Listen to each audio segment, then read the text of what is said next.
Amigos, bienvenidos. Esto es De Camino, programa 552.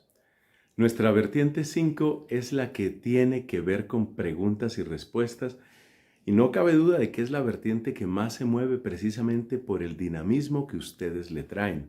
Hoy, por ejemplo, tenemos una pregunta que nos llega desde Colombia y que viene a decir, bueno, ¿cuál es la necesidad de un juicio universal si después de que cada persona muere existe el juicio particular que ya determina pues cuál será el destino de esa persona? ¿Para qué el juicio universal?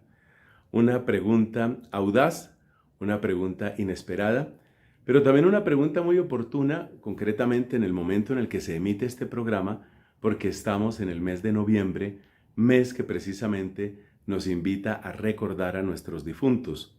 Así que bienvenidos, esto es De Camino, bocados de conocimiento para que tu fe no se muera de hambre. Debemos empezar diciendo que hay una base bíblica, tanto para hablar del juicio particular como para hablar del juicio universal. Si nos referimos al juicio particular, un texto que a mí me parece muy interesante es el que tiene que ver con el sacrificio de Cristo en la cruz. Cuando Él estaba en la cruz, le dijo al ladrón arrepentido, hoy estarás conmigo en el paraíso.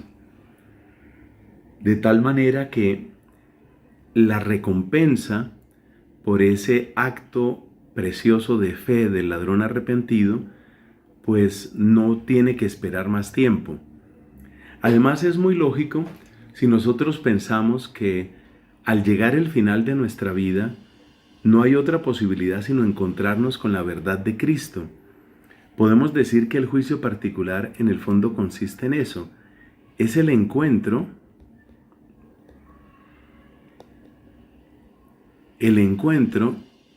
de mi verdad, no mi versión de la verdad, sino lo que yo he sido en verdad, mi verdad con la verdad de Cristo.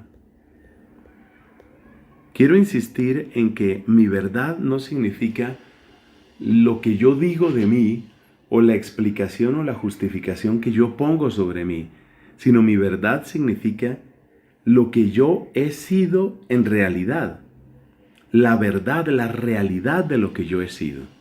Eso es lo que queremos decir aquí con mi verdad. Entonces, cuando la persona llega al final de su vida, pues con lo que se encuentra efectivamente es con su verdad. Nosotros podemos dar muchas explicaciones, podemos tener muchas excusas, muchas disculpas, pero el encuentro con Cristo al final de nuestra vida es inevitable. De hecho, muchas personas que han tenido experiencias cercanas a la muerte hablan precisamente como de esa especie de película que pasa ante sus ojos, como mirando lo que ha sido su vida. Y por eso también muchas personas que sobreviven a accidentes graves o condiciones muy cercanas a la muerte cambian de vida porque se dan cuenta, hombre, yo estaba viviendo realmente mal, estaba viviendo mal. Entonces, ahí tenemos el punto. Este es el juicio particular. A eso nos referimos con el juicio particular. Es el encuentro entre la verdad de lo que yo he sido y la verdad de Jesucristo. ¿Qué puede suceder en ese encuentro particular? ¿Qué consecuencias puede tener eso? Pues vamos a mirar. De ese encuentro puede suceder que la luz de lo que me muestra Cristo me invita a entrar a una plena comunión con Él. Es decir, es el mejor escenario. No hay ningún obstáculo. La persona ha muerto, se encuentra con el misterio de Cristo, se encuentra con la luz de Cristo. No hay obstáculo que una a esta, o que separe, a esta persona de Cristo. Y entonces, en ese mejor escenario, pues tenemos que hablar del cielo. Ese es el ingreso al cielo. Y cuando la persona entra al cielo, pues participa para siempre del gozo del Dios Padre, de Dios Hijo, de Dios Espíritu Santo. Puede suceder también, entonces vamos con un segundo escenario, Puede suceder también que la persona se encuentra con Jesucristo y por supuesto tiene una fe viva en Cristo, pero hay una ruptura, hay un obstáculo, es decir, hay algo dentro de mi vida que está en pugna, que está en ruptura con el Señor. Esa ruptura no quita el acto fundamental de fe en Él. No quita que hay esa confianza en Él y en su poder y en su misericordia.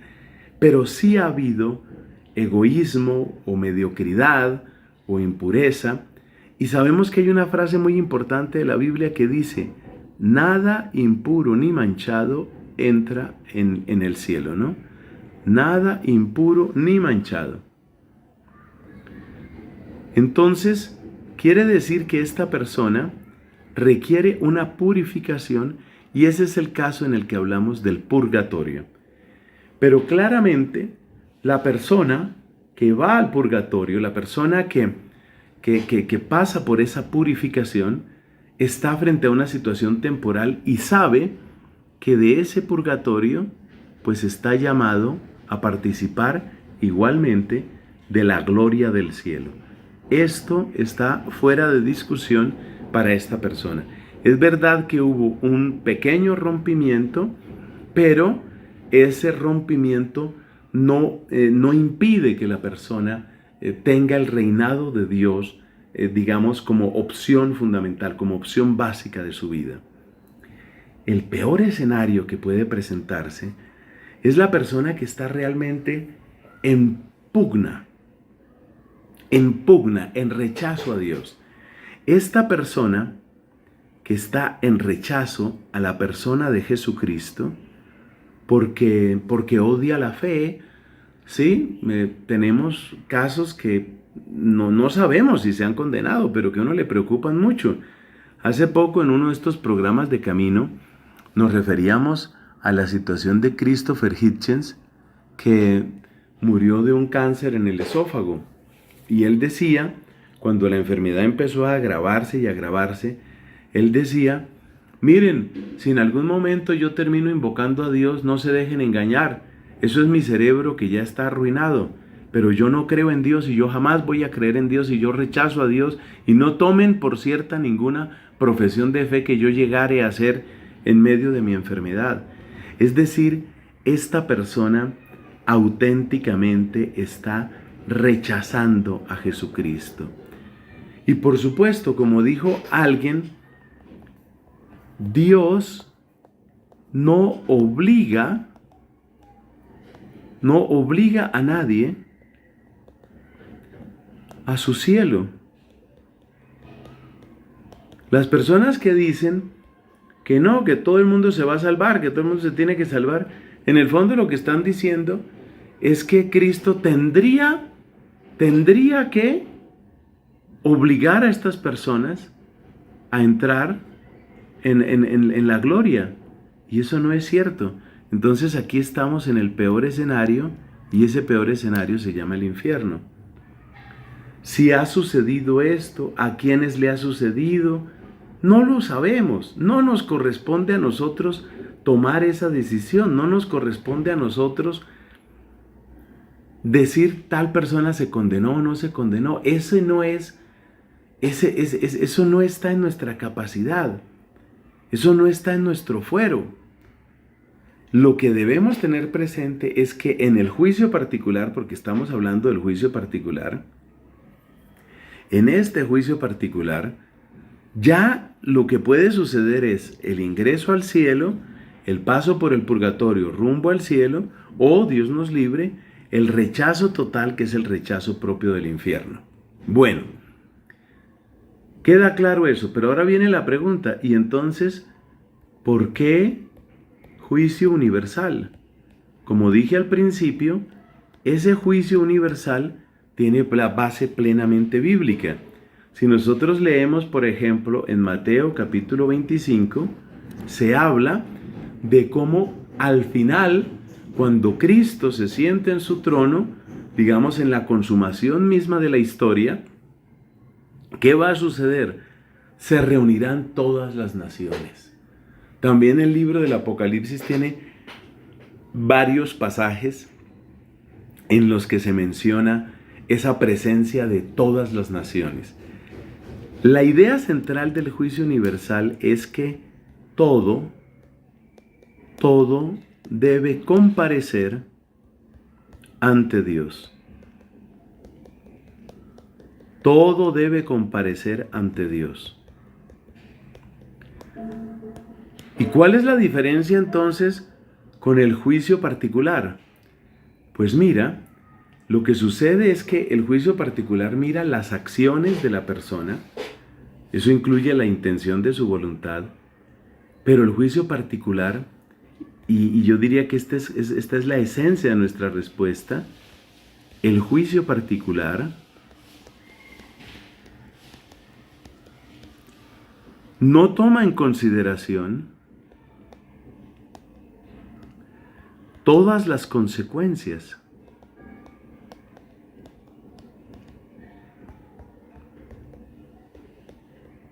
No toma en consideración todas las consecuencias, buenas o malas,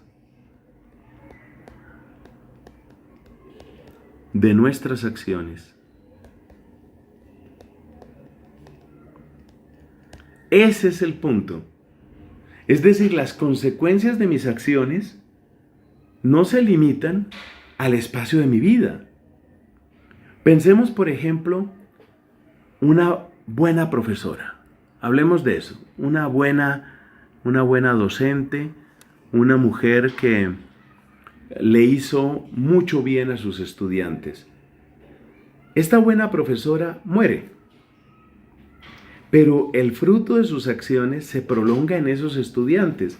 Quizás incluso algunos de ellos digan, oiga, vale la pena dedicarse al servicio. Vale la pena dedicarse a la docencia. Vale la pena, qué sé yo, por ejemplo, ser misionero. Entonces, lo que ella hizo en vida entra en el juicio particular. Pero todas las consecuencias, en este caso positivas, de lo que ella hizo, van a aparecer a lo largo de la historia y se prolongarán seguramente hasta el fin de los tiempos. También pueden ser consecuencias malas. Pensemos, por ejemplo, en lo que es el homicidio, incluyendo, por supuesto, el aborto. Esa persona que fue eliminada, ¿cuál era el bien que hubiera podido hacer esa persona? Las consecuencias de ese daño que se causó con ese homicidio, con esa mentira, con esa calumnia, con esa fornicación, con ese adulterio, las consecuencias siguen. Entonces hay un momento, y ese momento es el propio del juicio particular, hay un momento del juicio universal, hay un momento en el que tienen que aparecer todas esas consecuencias, y eso es lo propio del juicio universal. Ahí, junto con la recepción de nuestro cuerpo, es decir, porque nosotros vamos a tener cuerpo en la eternidad, cuerpo semejante al del cuerpo de Cristo resucitado. Entonces, en esa resurrección final, tiene que aparecer nuestro cuerpo, tiene que aparecer nuestra realidad, tiene que comparecer ante Cristo. ¿Y qué es lo que va a suceder entonces? Que ahí se van a ver, esta es la palabra fundamental, todas las consecuencias buenas y malas. Eso no cambiará lo que salió en el juicio particular. No, eso no cambiará. Pero lo que sí va a salir de todo ello es mayor gloria para los buenos o mayor oprobio para los condenados. Oremos entonces por nuestra conversión y vemos entonces por qué hay un juicio particular que toma en cuenta lo que hemos hecho en esta vida y un juicio universal que junto con nuestro cuerpo y en nuestro cuerpo mira todas las consecuencias a lo largo de la historia de lo que hemos sido.